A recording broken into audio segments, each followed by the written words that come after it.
There are still seats in the front. Feel free to come up front.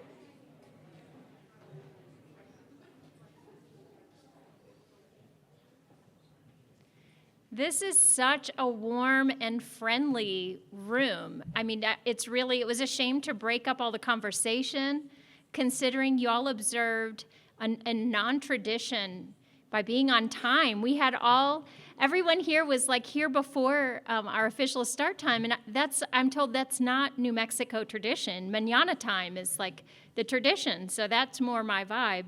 But welcome, everyone. Thank you so much for being here for this really exciting event. My name is Corinne Goebel. I get to be the CEO of the Association of Women's Business Centers based in Washington, D.C., with women's business centers spread all over the country. I'll tell you a little bit more about them, the work that they do and the work that we're doing to support them in just a moment. But first, I really just want to say thank you for being here. This is a tremendous room. All of you are important, and we value each and every one of you, small businesses, those who support small businesses, and our very important stakeholders who support all of us, including United States Congressman Gabe Vasquez. Thank you so much for being here. I'll be having the honor of introducing you in just a moment, but I would also like to I'd like to recognize our Speaker of the New Mexico House of Representatives, Javier Martínez. Thank you for being here. And we've got representation also from two other federal offices, both Senator Henrich's office, thank you staff for being here, and also Desiree Shorter is here from U.S. Senator Ben Ray Lujan's office. I mean, thank you so much for the great support. I hope I haven't missed any other government officials. And we've invited media to attend, and so we thank everyone who represents all of those important factions here. So with that, I'd just like to officially welcome you to WESST, Women's Business Center. This is our 5th stop on this Spotlight Tour, and I'll get right to my remarks after our esteemed congressman. So it's my pleasure to introduce you. I won't take away from your time, Congressman Gabe Vasquez. Thank you so much.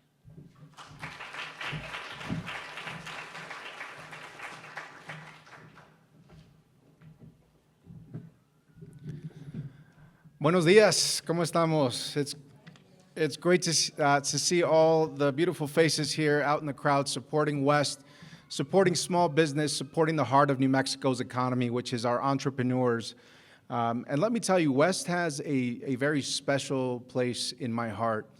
Now, I'm going to look at my district director, Cynthia Hall, here, because about 10 years ago, we worked on a project together with WESST, the Small Business Development Center, the Hispano Chamber of Commerce, and other entities to help create a program called Si Se Puede.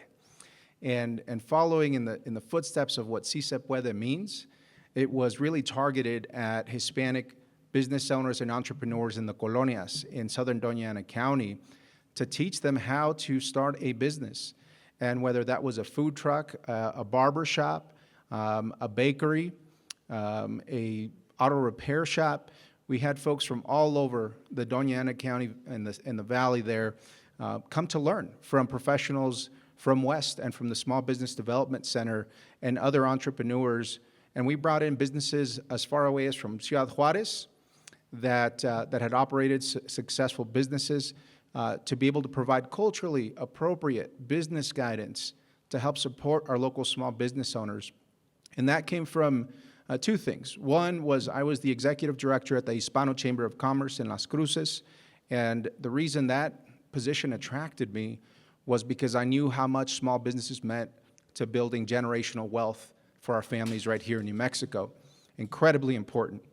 Second, let me tell you about my abuelo. So my abuelo, his name was Javier Bañuelos, and he moved from a little state in central Mexico called Zacatecas, a community called El Remolino, or the Whirlwind, and he came to the border. At that time, I think he had about 4 kids, ended up having about 12 kids because he's Hispanic and Catholic, and that's just what you did back then.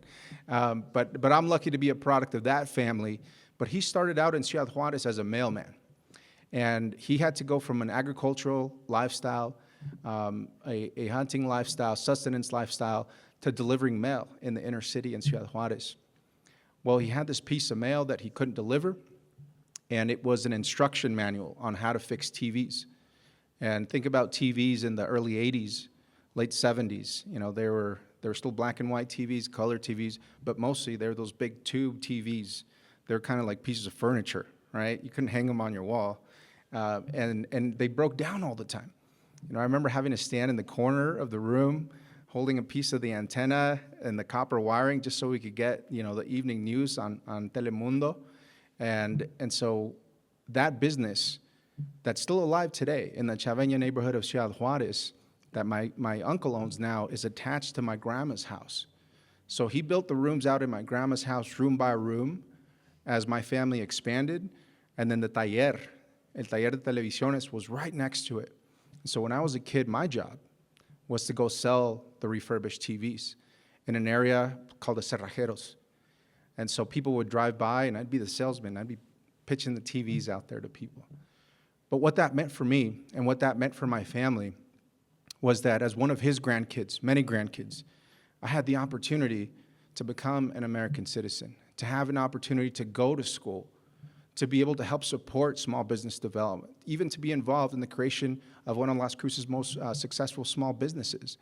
And so it's really important to me that everybody who comes to a community like WESST with coaches, with other entrepreneurs, with the ability to build capital and support their dreams and build that wealth for their families is something that we continue to support. And so I'm super, super excited to be here for that and many of those reasons. Now, I do want to make sure that we honor the folks who have convened us today. That includes Lindsay Kay, who's the president and CEO of WESST, Valeria Olave, who's the regional director of WEST Albuquerque's Women's Business Center, and Corin Goebel, who's the CEO of the Association of Women's Business Centers. Thank you all so much for bringing us together and for your leadership and your vision and your commitment to helping small businesses right here in Albuquerque. Now, we also have some special guests that will be speaking today, including Christina Starr. Christina, if you're here, could raise your hand. Hi, Christina. Her business name, which I love, is called Boujee on a Budget, which probably describes a lot of us. That's like a very New Mexican thing. And by sharing your stories today, these business owners are going to remind us of what this work is all about. It's about resilience, it's about community, and it's about making sure that everyone, no matter where they're from, has a fair shot at building a business in this state, and if they're willing to work hard and take smart risks. Now, small businesses, as I mentioned before, are the foundation of New Mexico's economy, and they're central to our daily lives. They're not just storefronts, they're not just services, there's families behind every single business. They're building the future. They're folks turning problems into opportunities. And when we talk about economic growth, we're talking about people like Christina, who started her bridal boutique in her living room, and in just a year grew it into a storefront serving people and serving brides specifically across Albuquerque. And we love to hear those stories of the people getting together and building new families, and you help facilitate that. And that's the kind of success story that we love to see and hear, and that is possible for more New Mexicans. But I also don't need to tell folks in this room that starting and running a small business is hard. It's not easy, and I think it's getting a little bit harder. From navigating the red tape to securing financing and managing higher costs, skyrocketing costs, the challenges can feel overwhelming to start a small business. That's why organizations like WEST and the Women's Business Centers are so important. They provide the training, the lending, and mentorship so that entrepreneurs, especially women, veterans, and underserved communities can succeed even when it feels like the odds may be against them. I've seen that impact firsthand. In fact, a ways back when my team and I visited Enchanted Equine Adventures in Albuquerque, we heard about how Kendra turned her passion for horses into a business. And that business now provides therapeutic riding services and support for kids, for veterans, first responders, and people living with mental health conditions. So not only is she running a successful business, but she is providing a community good. She is building community, and she's supporting folks that need those services. And so as your representative in Congress, I'm going to continue to fight to make sure that small businesses like these have the tools and the resources that they need to grow. I've worked on various pieces of bipartisan legislation to make life more affordable for business owners and working families, from tax credits for businesses that hire veterans to bills that fight rural inflation, to protecting programs that help small businesses and manufacturers compete, I'm committed to finding practical solutions to foster economic growth for our communities. And before I conclude, I want to address something that I know is on everybody's mind. Some of the things that are happening in Washington are making life a little bit harder for all of us, and that includes our small business owners. As you likely know, the administration has just cut funding for the SBA, slashing 2,700 staff positions and $167 million from entrepreneurial development programs that provide critical support to folks and organizations like right here at WESST, folks I interact with and have interacted with for many years. And that loss of staff is really critical in a state like New Mexico for small business development. And this administration's volatile approach to tariffs has also hurt New Mexico in many different ways. But just last month alone, we saw a 37% rise in vegetable prices because of the tariffs that have been imposed on New Mexico and on this nation. Now, I just got done visiting some entrepreneurs at the Varela's Community Kitchen. Folks that are making tacos de papa, and they're making mole, and they're making paletas, and they're trying their best to be able to build a future for their families and to build a career for themselves. And one of the things they shouldn't have to fight for and shouldn't have to battle with are artificially increased prices due to political things that are happening in Washington. So look at tomatoes, look at the price of avocados, look at the price of the ingredients that go into the food that we all love, that brings us together. That can be avoided. And so the tax law that also has now, it will go into effect, that slashes Medicaid, that slashes food assistance, it's sparking a wave of economic insecurity in this state. And it's making the cost of not just running a business, but running your household more burdensome. And so what we've seen within this tax cut is that there's some folks that are benefiting from it. And don't get me wrong, there are some provisions in this bill that do benefit small businesses, and I fully support those. But as a whole, you have to look at how you're going to offset those costs. Because when you have rising food costs, when you have tariffs on steel and lumber, and the cost of building a house increases every single month, some of those small business offsets are not going to help with the overall economic picture that we want to see here in New Mexico.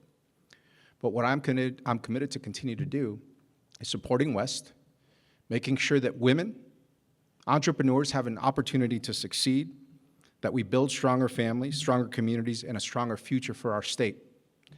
And this is a hub for building that strength. So I want to thank WESST again. I want to thank AWBC, all the entrepreneurs that we're going to hear from here today.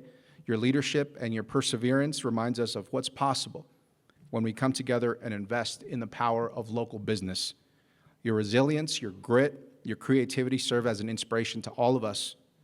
Remind us that no challenge is insurmountable when the right support system and mindset. So I'm proud to stand with you. I'll keep fighting in Washington to make sure that SBDC and WESST has the resources that they need to provide the services to build our economy.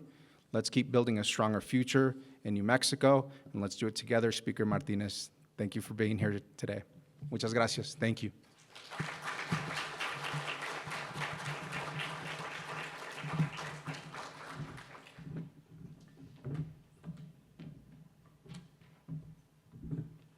There is silver lining in these dark storms in Washington, thanks to Congress members like yourself and many of those bipartisan of nature that support small business. And I get a chance to talk about that, and thank you for your support. With that, I am excited to turn our remarks to the Speaker of the New Mexico House of Representatives. It's really a pleasure and an honor to have you here with us today. Thank you.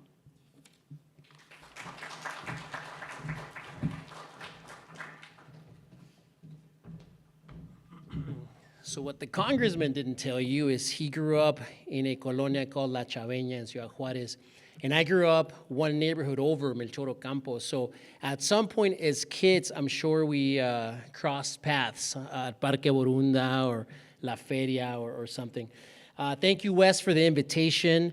Thank you, Corinne, for the introduction. Valeria, to Lindsay, thank you for hosting this. You know, this is where democracy is made, right?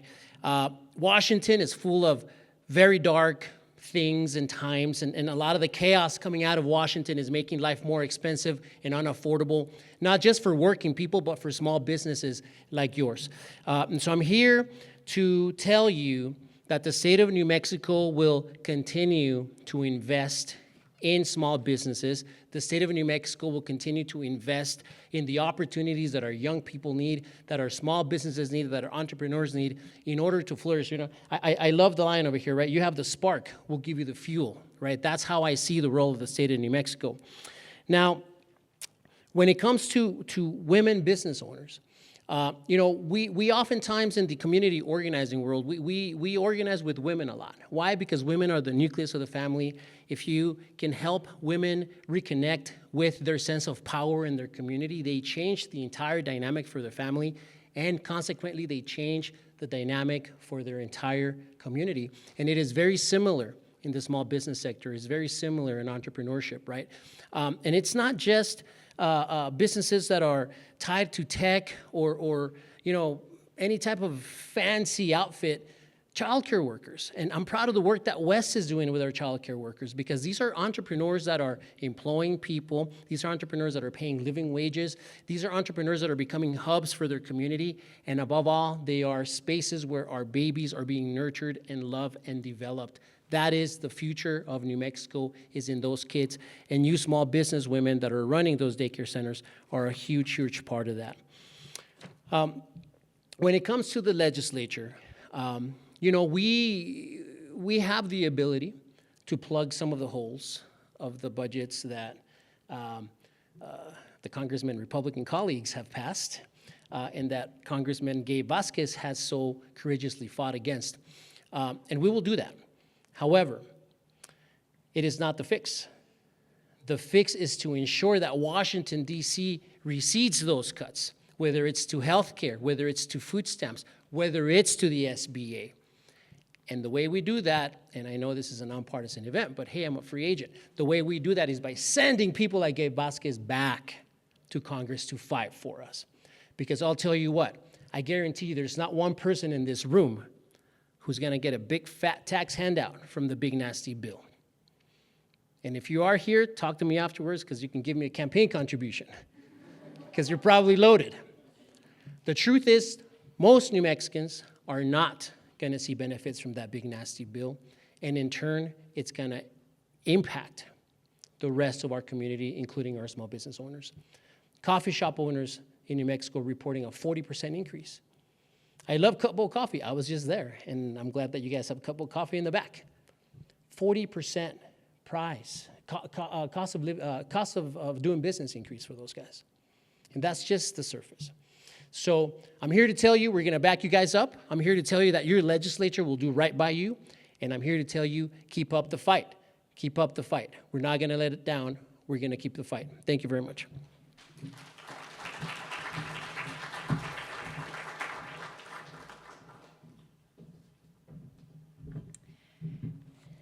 These are the kinds of remarks that I had kind of prepared in some of mine. So we get to skip over some of what I was going to say. And this just really speaks to the power of today's event. The Association of Women's Business Centers organized a national tour to spotlight the impact of women's business centers nationwide, because so many small business owners just frankly don't know that these resources exist. And we're just here to really amplify and tell the story. When we first came out with this idea, it's the first time, the inaugural Media Spotlight Tour, we didn't know yet what the result was going to be of our federal appropriations in Washington.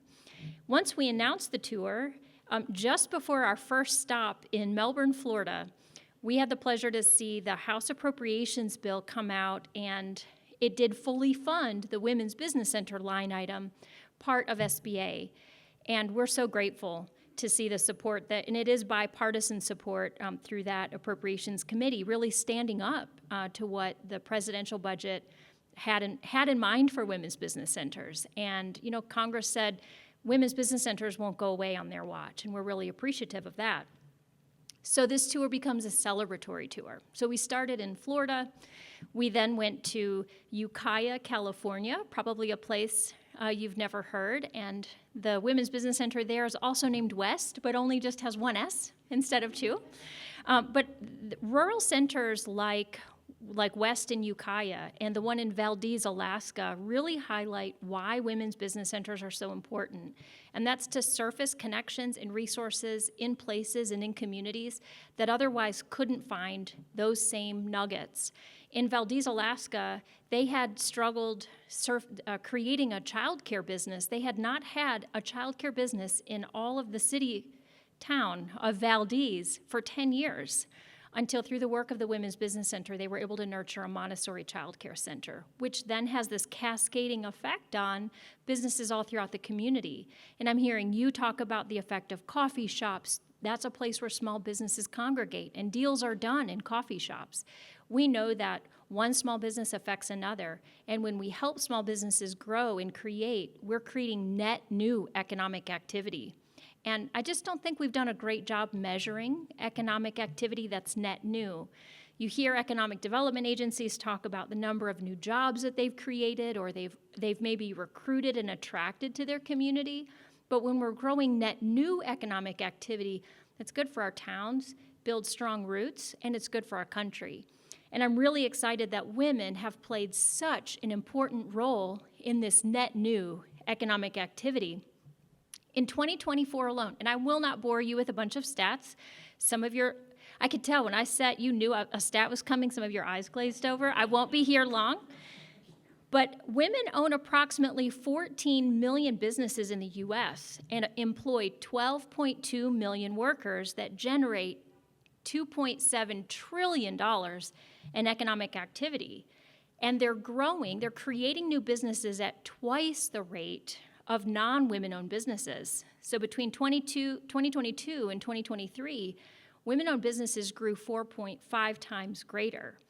Women-owned firms added 1.7 million new businesses, 1.4 million jobs, and generated $579.6 billion in revenue over that time period.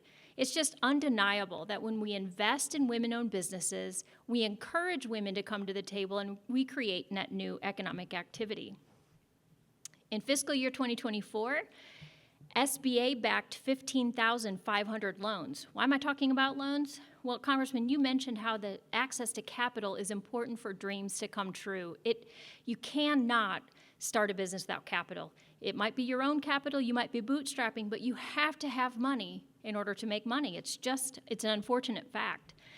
And these 15,500 loans in 2024 totaled $5.6 billion just for women-owned businesses alone. And so the role of SBA, it is critical.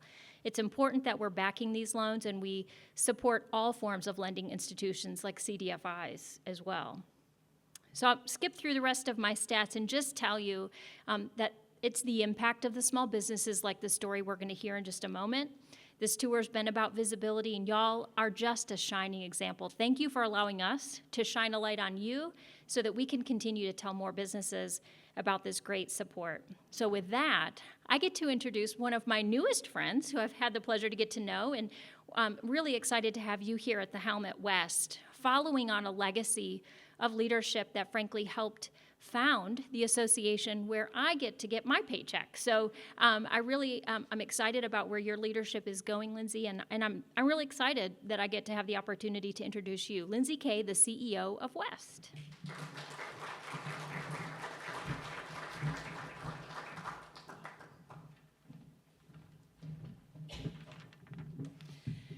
I'm just so excited that I get to be here and personally thank all of you for being here and supporting WEST, but not just WEST, all of the small businesses. I just want to continue to sort of really reiterate every single small business person here, because many of us have had that touch our lives if we're not a small business owner as well. I have history here in New Mexico as a social entrepreneur myself, and I just want to really touch on something that I'm hearing from folks today, which is that, New Mexico is just incredibly, it's such a beautiful community. There is no place like New Mexico. And I think we see that reflected in our small business community. One of the sentiments that I, as someone who's been in nonprofit, have really held close is that being in New Mexico, and particularly in this historic moment, we got us. And it's organizations like WEST and representatives and volunteers and employees and consultants. That's why we're able to keep moving forward the way that we do. And I love retelling the story of how WEST began. I have just really been in awe at the legacy that I was able to really walk in and steward over 3 decades of important work.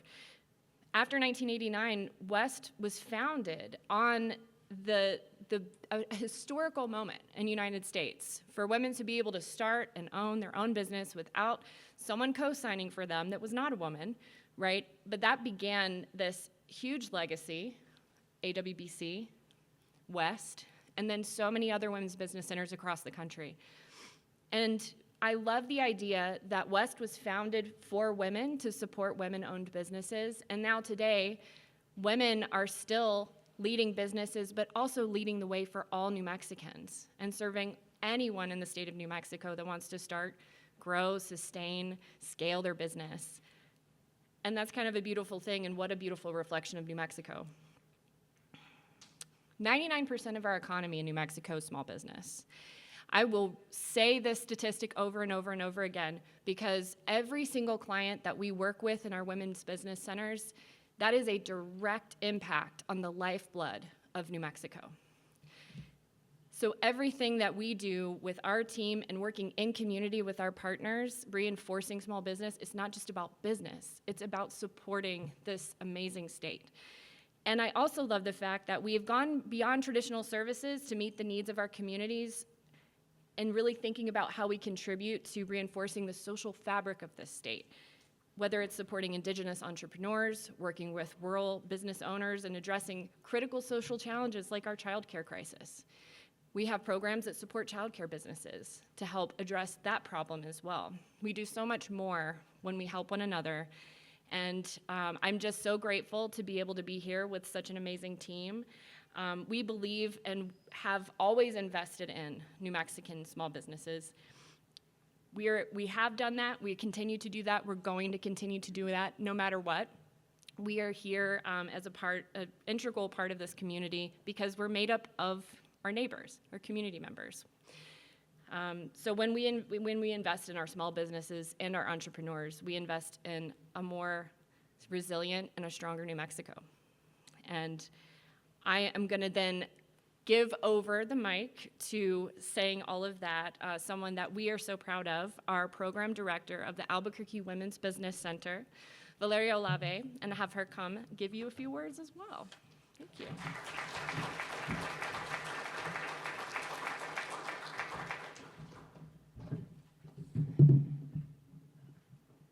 Good afternoon, everybody.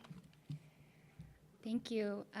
Welcome. My name is Valeria Olave. I am the program director of WEST Albuquerque Women's Business Center. Our WEST Albuquerque Women's Business Center has been in operation since 1989, and the building we are standing on today, our WEST Enterprise Center, opened in 2009. It now serves as a women's business center as well as a mixed-use small business incubator. From mushrooms to soaps, our incubation clients, like Enchanted Farms Mushroom and Enchanting Soap Collection, are leading the way in local manufacturing efforts.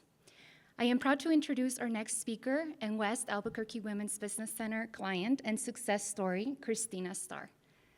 Christina is the owner and founder of Boujee on a Budget, a bridal boutique that offers high quality and affordable options for budget-conscious brides.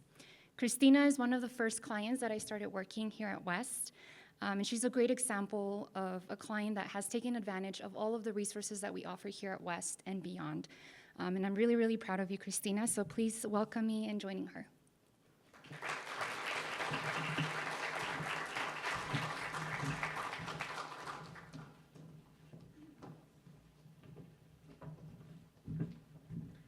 I'm a lot shorter, so let's see. Good afternoon, everybody. Thank you, Valeria. In March of 2023, I founded Boujee on a Budget in the living room of our home. My background is not in business. Truth be told, I've never even finished high school. Like many entrepreneurs, I didn't even know where to start. But I did Google for help, and I found WEST. I've worked closely with Valeria, Humberto, and Sandro. They're my team at WEST. When I think of them, I think as a posse. I'm going off a little off script here, but I think of just like a team. You know, everybody in their role has played a very invaluable resource, especially during my first year of business. They've provided me hands-on guidance and support, and I really have felt like I could reach out to them at any time, and I still do, as Valeria. I text her at all times. It's just been invaluable for me, so I can't imagine not having a program like WESST to help people like me be able to succeed. WESST has helped me build a solid foundation and provided encouragement, celebrating the gains with me, as well as guiding me through losses, because we will have them. I learned that it's okay to fail. It will happen. They showed me how to focus on improving and moving forward. I was able to really prioritize my financials. My first year was a little tricky, but we were able to connect and find out where the issue was, and we were able to connect with a new CPA firm. Without WESST, none of that would have happened. I wouldn't know where I would be, honestly. I've said this about 1,000,000 times. I could not have done it without them. Sorry, I feel a little emotional, but it's true. They've held my hand from consulting to lending and everything in between. So when I first opened doors in December of 2020, or November of 2023, Sandro and Valeria visited me, and right then and there, man, he whipped out his computer and was just like, we can do this, we can do this, you know? And so I was excited to be able to have help, and so that kind of really planted that seed for me to know that I would be able to secure a loan to help me in my business, start that business. I'm actually ready to hit them up for some more. And I can continue to just navigate through the challenges that come my way. I've learned so much because of the invaluable resources that WESST does provide for small business owners. As a Latina, Mexicana, New Mexican, Southern New Mexican, born and bred, I'm always bragging about that. I can honestly tell you that they've believed in me. I mean, from the very get-go, Valeria was like, you do what? Show me. And I'm like, this is what we do, and this is how it's working. And so they've believed in my dream. They've helped my vision become reality. And so it's just been an extraordinary, I think it's going second, third year, working with WESST and the resources, and not just loans, but I mean just true community, true wealth of knowledge. Like these guys they'll just throw numbers out at me like nothing. They leave your head spinning. But they're good at what they do. So again, thank you guys so very much. I'm so honored to really be able to say that I've succeeded, but I could not have succeeded without you. So thank you guys very much for having me.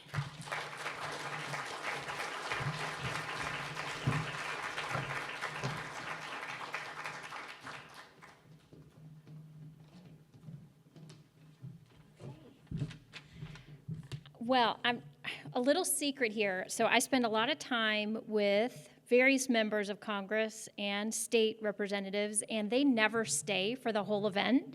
Y'all have some real gems. These are like the real McCoys. They care. I mean, you can see. Thank you so much for staying with us. We're still here for a little bit of networking, to connect, and that's really what this place is all about: is finding resources, making new friends and new connections. But I really want to say thank you to the WESST team. You all have really been really great to work with. This was fantastic. There are 150 women's business centers, and we set out with a plan to only choose 3 places that we were going to highlight, and we couldn't survive. We couldn't feel good about ourselves unless we chose these 5, and y'all are doing such a great job. You're such a gem, and it's really an honor to finish the tour so strong with some really great champions. So thank you all so much for being here. I hope you enjoy the rest of the event.